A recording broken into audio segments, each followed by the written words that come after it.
Have you ever wondered how one event could reshape the entire world? World War II wasn't just a war, it was a cataclysm that changed everything. In the next few minutes, we're going to unpack this global conflict like never before. Forget dry textbook facts. We're diving into the gripping human stories and crucial turning points. You'll discover hidden details and expert insights that most history classes skip over. Prepare to have your understanding of World War II completely transformed. But first, let's address the burning question. How did such a devastating war even begin? The seeds of World War II were sown long before 1939, surprisingly in the aftermath of World War I. Imagine a treaty so harsh, it doesn't bring peace, but instead breeds resentment. That was the Treaty of Versailles, signed in 1919, designed to cripple Germany. Germany was forced to accept full blame for World War I, a humiliation that stung deeply. Massive reparations payments were imposed, crippling the German economy for years. Territorial losses further fueled anger and a sense of injustice among the German population. This economic hardship and national shame created fertile ground for extremist ideologies to take root. And this is where the story gets even more concerning, with the rise of a dangerous ideology. Fascism, characterized by extreme nationalism and authoritarianism, began to spread across Europe.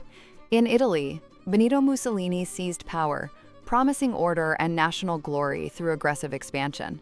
But even more dangerously, in Germany, Adolf Hitler and the Nazi Party were gaining traction. Hitler's ideology, Nazism, was a toxic mix of racial supremacy, expansionism, and extreme anti-Semitism. He exploited the resentment from Versailles, promising to restore Germany to its former greatness.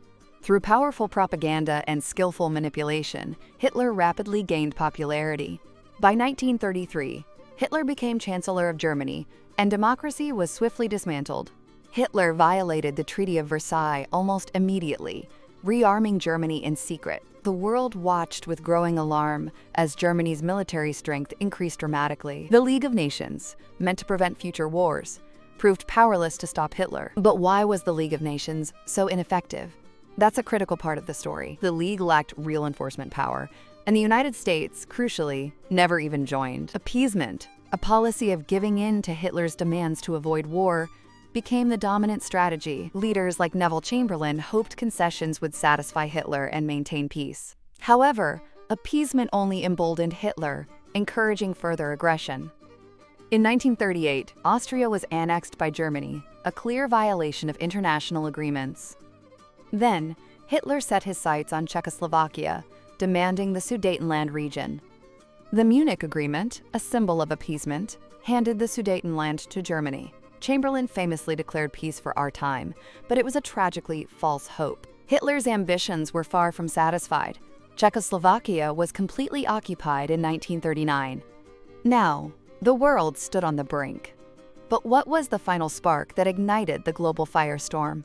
On September 1, 1939, Germany invaded Poland, unleashing the Blitzkrieg, or Lightning War. This rapid, mechanized warfare overwhelmed Polish defenses in a matter of weeks. Britain and France, finally realizing appeasement had failed, declared war on Germany. World War II had begun, but its initial phase was marked by surprising German victories.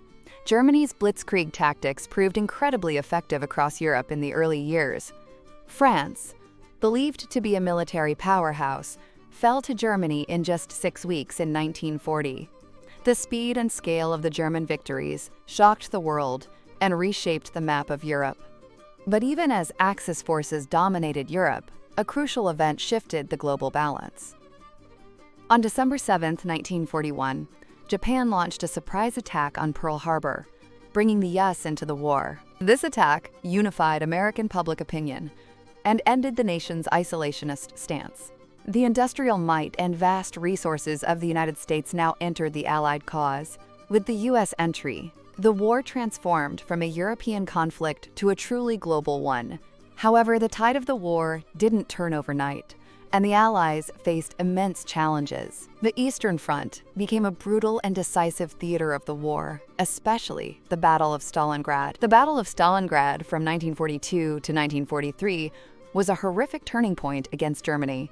The Soviet Union, at immense human cost, halted the German advance and began pushing back. Stalingrad marked the beginning of the long and bloody Soviet push westward against Nazi Germany. Meanwhile, in North Africa, Allied forces fought a protracted campaign against Axis powers. Victories in North Africa paved the way for the invasion of Italy in 1943, opening another front. But the liberation of Europe required an even larger and more audacious operation. D-Day, the Allied landings in Normandy on June 6, 1944, was the pivotal invasion of Western Europe. This massive amphibious assault opened a crucial second front against Germany from the west. D-Day and the subsequent liberation of France began the final phase of the war in Europe. As Allied forces advanced from both east and west, Germany's defeat became inevitable. But amidst the battles and strategies, a horrific atrocity was being perpetrated by the Nazi regime. The Holocaust, the systematic genocide of Jews and other minorities, reached its peak. Millions of innocent people were murdered in concentration camps across Nazi-occupied Europe. This horrific event remains a stark reminder of the depths of human cruelty and the dangers of hatred.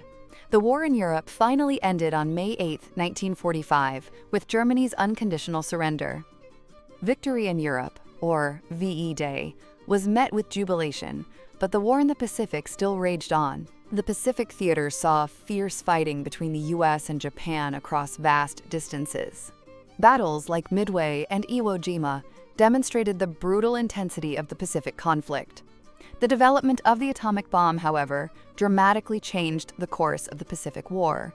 The U.S. dropped atomic bombs on Hiroshima and Nagasaki in August 1945, causing immense devastation.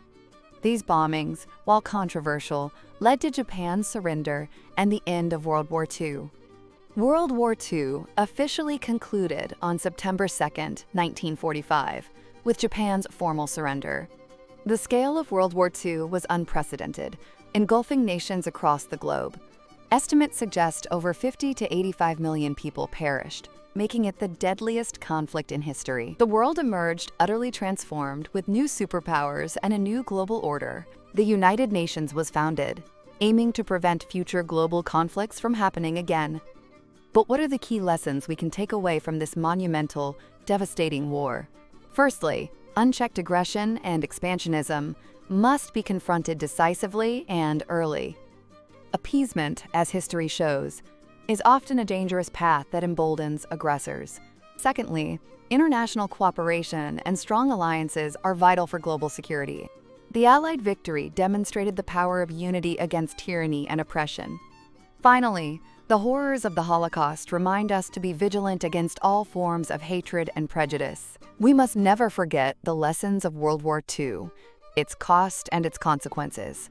Understanding this history is not just about the past, it's about shaping a better future. So what are your thoughts on the lasting impact of World War II on our world today? Let me know in the comments below.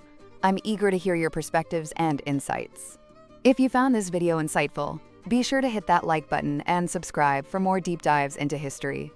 And if you want to explore further, check out my video on the Cold War, a direct consequence of World War II. Thanks for watching, and let's continue to learn from history together so we don't repeat its mistakes.